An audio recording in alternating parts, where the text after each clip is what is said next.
Hello, I'm IBX Toycat and welcome back to another video. In this video, I'll be explaining the difference between 30 FPS or frames per second and 60 FPS because that's a debate that comes up every now and then when people say those two terms, and it's something not everyone understands. What exactly is a frame rate? What is a frame? All that sort of stuff. Hopefully in this video we'll explain all this sort of thing to you because, you know, it's not something that comes up so often, and a lot of people when they hear a YouTuber or a game company say 60 FPS, they think it's a big marketing ploy, it's smoke and mirrors or something like that, when in reality that's kind of the opposite of the truth. But you know, hopefully this video explains at least something you didn't know before to you. If it does, please do like the video and let me know, it would be very appreciated. This video itself is actually in 1080p 60 FPS. I'm on Minecraft Xbox One right now, and I'd very much appreciate it if you like the video, because on basically if you're watching this in 60 FPS, the only way to do that is if you're in Chrome, Safari or Internet Explorer for the you know, your home PC or whatever.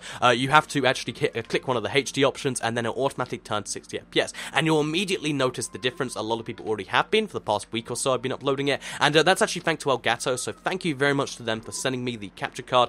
This isn't a sponsored video or anything, they just suggested that I make a video on 60 FPS versus 30 FPS. So with that said, let's quickly just kind of explain first of all what frame rate is, because that's kind of the core thing that this whole argument is built on. What even is frame rate? Why is 30 of it more important than 60, or is 60 better than 30? Basically, frame rate is the number of frames on screen per second to make an image, or to make a video, sorry. So basically, if you had 1 frame a second, every second the image would change, and that wouldn't really look like a video, it'd look like a PowerPoint presentation, because, you know, I'd be standing here for a second, then I'd turn to the right, and there'd be another frame, then I'd turn to the right, there'd be another frame, and it just wouldn't be great for games, and even for movies and stuff, it'd look absolutely awful. So, how many frames a second do you need to make something not look like it's a PowerPoint presentation? And the answer that most kind of scientists agree with this on this one is that 24 FPS is the minimum you need to make fluid motion video. The reasoning for this is that, I believe anyway, this is what most people say, even though it's a little disputed, that basically an image will burn on your retina for about 1/24 per second, and then, you know, you can get another one on there, and if you have 24 FPS, therefore, it's the least logical frames you need to make it just look like it's something real and not look like a series of images. If I quickly right now display something, quickly, so if you're on mobile, you will be able to see this, but if I quickly change this 60 FPS to 15 FPS, which is less than 24, as I'm sure anyone who can do maths can work out. Basically, you know, if I switch to 15 FPS right now, you'll see this is really, really chunky and slow, and this doesn't look like, you know, a real game. So this is 15 frames per second, bear in mind. Like, the image is changing 15 times a second, but it still looks so slow. Why is that then? So the reasoning, like I said, is the 24 FPS thing. But if the 24 FPS is the minimum, why doesn't Minecraft run at 24 FPS? Why does it run at 60? So basically, most games agree that 30 FPS is the minimum you need to make a game look, feel, and kind of respond smoothly. Because if you run a game at 24 FPS, because you're interacting with it, it doesn't feel quite right. So 24 FPS makes it look like video, but to make it, you know, interactable video to something that you actually interact with and can change, 30 FPS is the minimum, because you need to, when you jump, you need to have your character jump. You don't want to jump and then have the little delay in your head, because that just doesn't feel right. In real life, when you jump, you jump. You don't, you know, have to wait a second. And it's the same for moving around, especially if I like spin in a circle or something. You need that to kind of happen as it happens, and rather than just being chunky frames. In video, in like, you know, films, they can avoid this, but in video games, it's inevitable. So the minimum that most like 99% of games run at is 30 frames per second. And if I quickly switch to 30 FPS now, you'll see the significant difference it's just made in the quality of the video, if you're watching a 60 FPS anyway,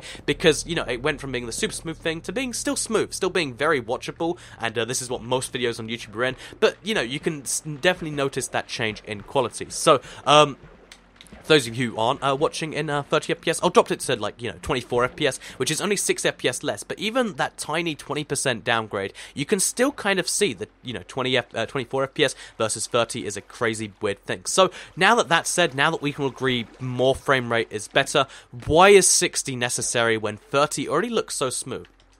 Why is it worth having double the processing power, which, by the way, is what you need to have, you know, double the frames there? Why is it worth, you know, having half the quality in your games or whatever to have 60 FPS? And the answer to this is that 60 FPS is kind of like, you know, the point of diminishing returns as far as more frames equals more better. Because in reality, 1000 FPS is perfect if you could have a monitor that would display that, because basically your eye sees, depending on how you measure it, anywhere from 200 to 1000 frames a second. And, you know, having 30 FPS it means the game can never feel lifelike. It always feels like this thing you're just kind of interacting with. At 60 FPS, that really, really starts to go away. Like, you'll interact with the game, and it just instantly happens. Like, I'm spinning around, and it's just there, and it feels like my eyes are moving with it. Like, it feels very close to real life, and that's something very cool that is possible because of the way that the game stuff works. So, yeah, with that said, 60 FPS is better, and just for, just for a little bit of fun comparison here, oh, what is that? How is that cast there?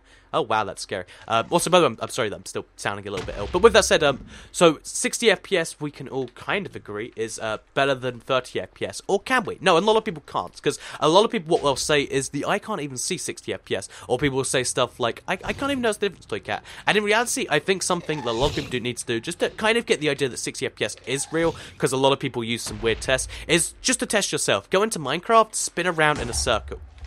Like, you'll notice that it feels really smooth at 60 FPS. Now play any other game. A good example is some recent games. GTA 5, Far Cry 4. Even games that do 30 FPS well, you can still notice that it's not quite there on level. The, with, a game at 60 FPS like Minecraft, like games like Call of Duty, Wolfenstein, games like this that run at 60 FPS, they feel a lot smoother, and it's something you'll notice if you move around a lot.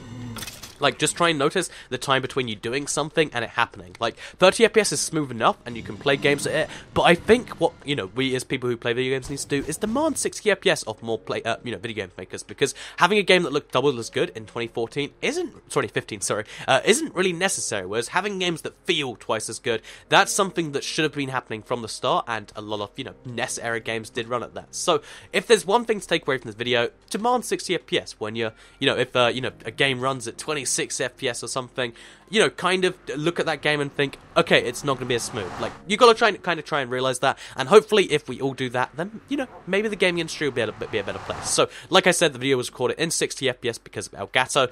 Just for one final thing at the end here, just for giggles, here is 60 FPS right now that the video's been running at. Here's me switching this to 30 FPS, as you can see, a tiny bit of drop. Here is me now switching to 20 FPS.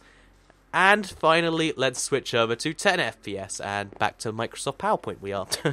So I hope you did enjoy this video. I hope it taught you something new about Minecraft, about Minecraft, about why frame rate is important for games in general, and hopefully, if you see games that are running at super low frame rates, hopefully this encouraged you to be like, maybe that's not a good thing. Maybe 60 FPS is a good thing. So, I hope you enjoyed the video. I hope I didn't start any wars in the comments down below. Thank you for watching, and I'll see you all in the next video. Or, also, if you want to buy Elgato HD60, like I said, I'm not sponsored, but there are links in the description. So, like the video if you liked it, share if you really liked it, and subscribe if you're new around here. Thank you for watching, and goodbye.